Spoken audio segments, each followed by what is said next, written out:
Hey everyone, welcome back to my channel. Today I thought I'd share a game that I played that I'm rather proud of, and this is a game that I played not long ago, maybe 2 or 3 days back, and I was just in the pool. I was playing 10-minute games, trying to up my rating. Obviously, I created a new account for the YouTube channel, so I didn't want to stay at that low rating, which is a little bit below what I'm actually at on chess.com. So I wanted to try to get up to at least 1400 rapid, which is a 10 minute is counted as rapid. So I was just in the pool playing some games, and I came upon this. This was just one of the games I played, and yeah, so let's just get straight into it. So I had been having a lot of success with the move d4, which is the queen's pawn opening, and I was having a lot of success with the queen's gambit. So I went for this d4 and c4 structure where you push these two pawns, and you generally support it with something like e3, and then you bring the knights out, maybe the bishop here, maybe it comes here or here. This bishop comes to e2, you castle, and then you try to expand on the queen side, and if they castle prematurely, you also have excellent firepower for an attack. Um, overall, a very balanced game, and it's I mean, obviously the most common move in reply to d4 is d5, but my opponent instead plays knight to f6, and we have this game here. And okay, so my opponent plays something known as the Benoni, which is playing this move c5 very early on to challenge the structure in the center, supported by the bishop on f8. Obviously, it's not advisable to take here because that just damages your structure, gives more center control to your opponent, especially the access to the e5 square here. And overall, not very necessary to take. You can let them take you and then take back with the e-pawn here. So I just decided to play the move e3, and now they played knight to c6, exerting more pressure. So I just develop. We have a couple. Now I play knight takes here because this. If I played pawn takes, then this pawn's going to be a target from this knight because there's no other flank pawn to support it since the c pawn, and obviously there is no e pawn once I play e takes d4, and the c pawn has been pushed to c4, so there's no way it can support. So instead I played knight takes d4, and after a trade of knights, I have a pawn on d4. All right, so we have a position. My opponent develops a bishop. I develop a bishop supporting the center. Queen here, and now I realized, oh, I made a little bit of a mistake.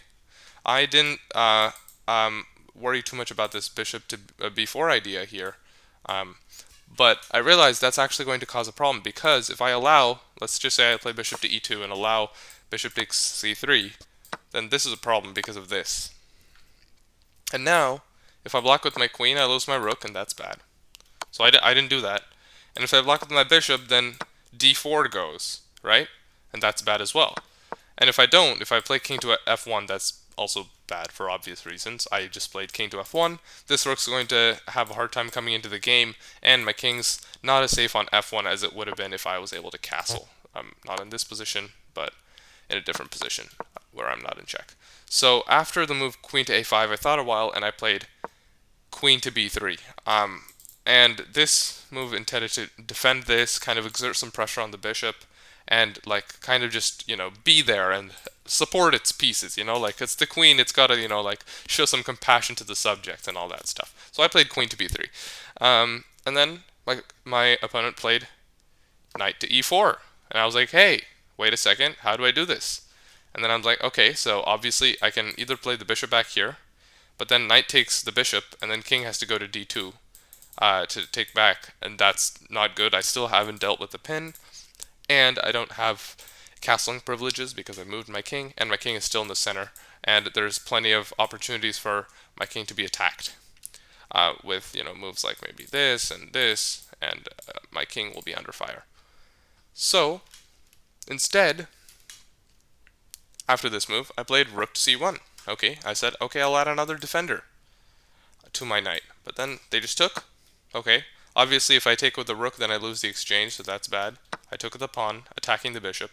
Bishop to a3, and I played rook b1. Okay, and I was happy. I said, okay, I got out of the opening relatively well. I just need to play bishop to e2 and castle, and I'll be safe. and it's pretty equal, and now I can go about trying to win this game. And then they castled, and I played this move, c5. And the idea of this move, I had a little bit of a moment. I thought, okay, if I play c5, now this bishop has no squares where it's safe, right? No squares where it's safe. And if I can somehow get this queen to stop guarding this bishop, then I can just win the bishop for free, right? That was my idea. So I'm like, okay, I'm going to play c5. Okay. My opponent played d5. I thought, okay, that's strange. They're not concerned with this trapping of the bishop. Obviously, they don't see this idea. So then I was like, okay, so now I'll go and I'll trade queens so that I can win the bishop after that, because the bishop has no moves, because the rook covers this and this, the pawn covers that, and obviously that's covered by that. So if this trade happens, then I'm just ready to go rook b3 and trap the bishop, and I'm happy because obviously bishop covers c1. Okay, so I was happy with this move. And then what happened is, in this position, that move happened. And I was like, wait a second. When I played this move, queen to b5, I forgot that my queen, which used to be on b3, is now not guarding this pawn on c3. So, hey, I just lost a pawn for free, and it's check. That's bad. Okay, so I played bishop to d2, blocking. I had no other moves, because if I moved my king anywhere, that's bad, because I lost castling rights, and I'm going to get checkmated or something really badly. So I gave up another pawn on d4. I said, okay, I'll go down 2 pawns, and try to, survive this. So now I played rook to b3, attacking the bishop. Obviously, this was not the most accurate move, because I allowed one move that I saw immediately after I played the move, which is queen to a1 check. I also allowed these other checks, but my opponent played this move, bishop takes c5, and I was like, oh wait, I just lost 3 pawns. I lost this pawn, which was guarding this pawn, so then they took that pawn, and then that pawn started guarding this pawn, so now they took that pawn. I'm silly, I just lost 3 pawns in a row. Okay, so now I was like, okay, I gotta think fast, I gotta do something correct here, and I played the move, bishop to e3. Okay, I'm like, okay, I'm attacking your queen. If you move it, I'll take your bishop. I'll win my bishop and I'll be happy, because that's what I wanted to do in the first place with my move, queen to b4, right? To b5, sorry, to b5, queen to b5. So then, okay, so then like, hey, but your bishop just moved. That's ridiculous. It doesn't need to move, so I'll just play queen to a1 check. And now it's check, so you can't take my free bishop. And I was like, hey, but I can play rook to b1. Sorry, I can play rook to b1, and I'm blocking, and I'm attacking your queen, and your bishop's still under double attack. And here there's only one move for black to continue holding on to the bishop, which is the move queen to c3. And then after that, I'd probably play bishop d2 again, and then we'd go into some kind of, they'd have to play something new, maybe like, queen e5, bishop d3, something like this. Or maybe queen e5 and queen e2, or bishop e2, something would happen. But instead, my opponent took a long time. They were at 639, and they took a long time and then played this move, queen takes a2. So maybe they missed queen c3, but they played queen takes a2. They took a pawn and allowed me to take this bishop for free. And okay, so taking this bishop is attacking the rook now. And then they played the move a6. Okay, attacking my queen. And I played queen back to b3. Okay, I say, hey, let's trade queens now. Now since I've gotten my bishop, we're all square. You have like 4 pawns for my 1 bishop, but I'll try to convert and win this game. So then they're like, okay, let's trade queens. And then they played this move, rook there, to just get out of the harm's way from this bishop. So I go rook to a3, and this move was a tricky move. It's not necessarily a good move, like the best move in the position, but it's a tricky move. It sets up a trap. That trap is, I want to go bishop to b5 and attack the rook. And then the rook only has 1 move, because these bishops are taking up all these squares, so the rook can only go here. And then I wanted to play bishop to e7, and this will trap the rook. I wanted to trap my opponent's rook. So that was the idea between rook to that was the idea behind rook to a3. And then my opponent made a small inaccuracy. Oh wait, I forgot to explain something. I can play bishop to b5 because if they take, I take the rook for free. Okay, so that's the whole reason that's possible. All right. So now they played b5, which does not solve the problem, and now I can just play bishop takes b5, and I just want a pawn because if they take, once again, I can take that rook, and I'm attacking the rook. Okay, so okay, they move out of the way, and now I play bishop to e2, and I'm once again just attacking the rook, and it's trapped. Okay, bishop to b7. Connecting the rooks, defending this one, preparing to take here. Okay, I took the rook. Now they played rook takes here. And I missed something here. Okay, I missed something. Right now, if you count the material, I am up a rook. Right? And I thought, okay, here's a pawn. I'm attacking it twice. They're attacking it only once. I should be able to take this with the bishop. Obviously, if I take with the rook, then they'll just take my rook. And I'll only be up a piece, so that's not as good. Okay, so I'll take with the bishop. And then they played rook to a8, and I was like, oh my god, that's so stupid of me. I just blundered my piece. Because now there's a double attack on my bishop, and if I take, then I lose my rook. And if I don't take, if I just let's say if I put castles, then they just take my rook, my bishop. And in this position, they have two extra pawns for me being. I have a rook for the bishop, but they have two extra pawns. So this is by no means a clear win. And but then I analyzed this later, and it says I have rook to a1 here. And the problem is, if they just play any random move, like for example this, then it's mate in 1. Back rank. King has nowhere to go, and the rook delivers checkmate. So instead, they have to play bishop to b7, guarding here. And now I play rook b1. And now I'm attacking the bishop again. And if the bishop moves once more, I have this. And the bishop blocks and it's mate again. And I missed this, so I missed that I could win the bishop this way. So instead of castling, I just took here. I said, okay, you have your rook. I'll just go up a piece, and then I'll castle, and I'll try to, win this game, even though you have two pawns for the bishop. And okay, so we played some moves. Played h6, just a waiting move, kind of getting, solving all the back rank issues. So now if I ever have a rook here to go here, it won't be checkmate anymore, because the king can go there. Okay, I do the same thing. They push their pawn. I was like, hey, that's not good. You want to make a queen? I'm going to stop you. Rook to d1. If you go here, I'll play bishop here and win the pawn. f4. If you take, I take, and I'm going to win that pawn. f6, so supporting the thing. So this is kind of just us shuffling around trying to make a big breakthrough. I played here check, king moves, and I took here. Takes, takes, and I brought my king. Bishop back.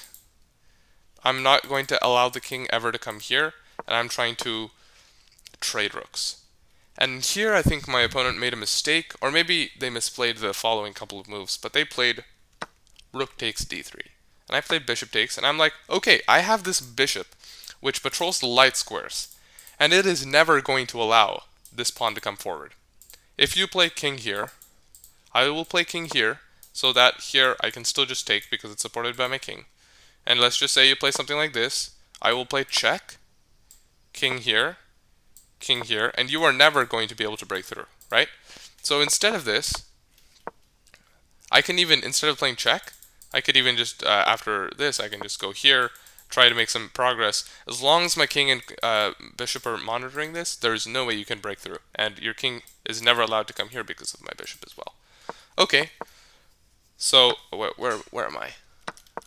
Okay, so yeah, after rook takes d3, I take back, right? And king comes here. I need to find my place in the actual game, because I made so many other variations. Can I? There you go. Oh, that's the wrong part in the game. You just realized that I won. 1 second. That's also too late. That's almost there. There you go. Okay, this move. Sorry. Okay, I just played, as I said, king f3. Oh, this g5 move happened. Check. King there. king back to e3 to stop the pawn from going to d3. And I'm like, okay, I'm going to try to win this game. Pawn there. And now I played king to d2. Now I'm going to block this pawn. So I don't need the bishop to stay here anymore. The bishop can go back and hang out and do its stuff, try to win some of these pawns. Okay, so then this move happened. And I think this was the first mistake. Actually, probably the last mistake that my opponent made. Because here, the problem with this move is that you're putting a pawn on a light square. That light square is going to be targeted by my bishop. And so what I did is I took, he took back, and I played g3. And this move doesn't allow this pawn to ever go off from the square. And I'm just going to play bishop to f5, take this pawn, move my bishop, and just push this pawn. Okay, and that's my plan. I'm going to just make a queen. And all I need is one pawn. If at any point I lost this pawn, it's a draw because I can't just checkmate the opponent with just a bishop. I need something else. So I want this pawn to stay there. And my plan, as I said, is to just go win this pawn and then promote this one. Okay. So my opponent just shuffles around with the king, and I execute my plan because there's nothing he can do. I just go back to disallow this move, and now I just take this because my opponent put one more pawn on the light square where I can attack it, and now I just take that. And then here, I just play bishop to b5, and I'm just going to go here, push, push, push, and my king is just going to block this pawn, and there's nothing my opponent can do. I just made sure my pawn was on a light square, so I can play this, guarding my pawn. And so here, it's an interesting moment. If my king, sorry, not my king, if the opponent's king goes to e4, then bam. And now if the king goes here, I queen. If the king goes here, here, here, here, and now I'm much closer, and this pawn is hanging, and I'm just gonna take it and then come here. And if the opponent does not go to e4, then they have only two options, because I mean they can go in front of the pawn, which they did in the game, but if they go to e5, then the same thing will. In fact, I can just take on d3, because now if they come back here, I will take their king. Sorry, that was a brain fart. So I just said I'll take their king. If the king goes to f6, I'll just go to f4 and then push this pawn and try to. I'll be able to queen it very easily. So instead, king to g5 takes, and then shortly I was able to promote to a queen, and I had some inspiration, and I played the move king to f6 so that if they take, I can play g7 and there's no way to stop the queen because they cannot come here. And then shortly I was able to checkmate. And that is that. That is the game which I am so proud of.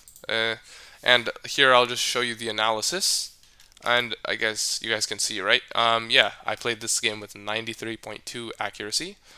I made one blunder, which is actually very little for me. Most people don't make blunders, but unfortunately I'm not good at chess, so that's a problem. Okay, and it didn't like rook c1. I thought I should play a3. I'm just going to go through it really quick because I've already done a pretty in-depth analysis at this point. Okay, d5 was not good, but queen b5 was not good. I had to protect my pawn and then go after this probably. This was a blunder. I had to play king to d1, which I thought was not a good move during the game.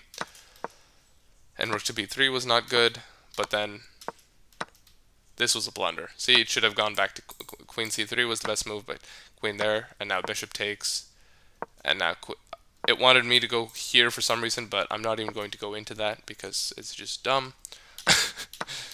And then after this, it was just cleanup process.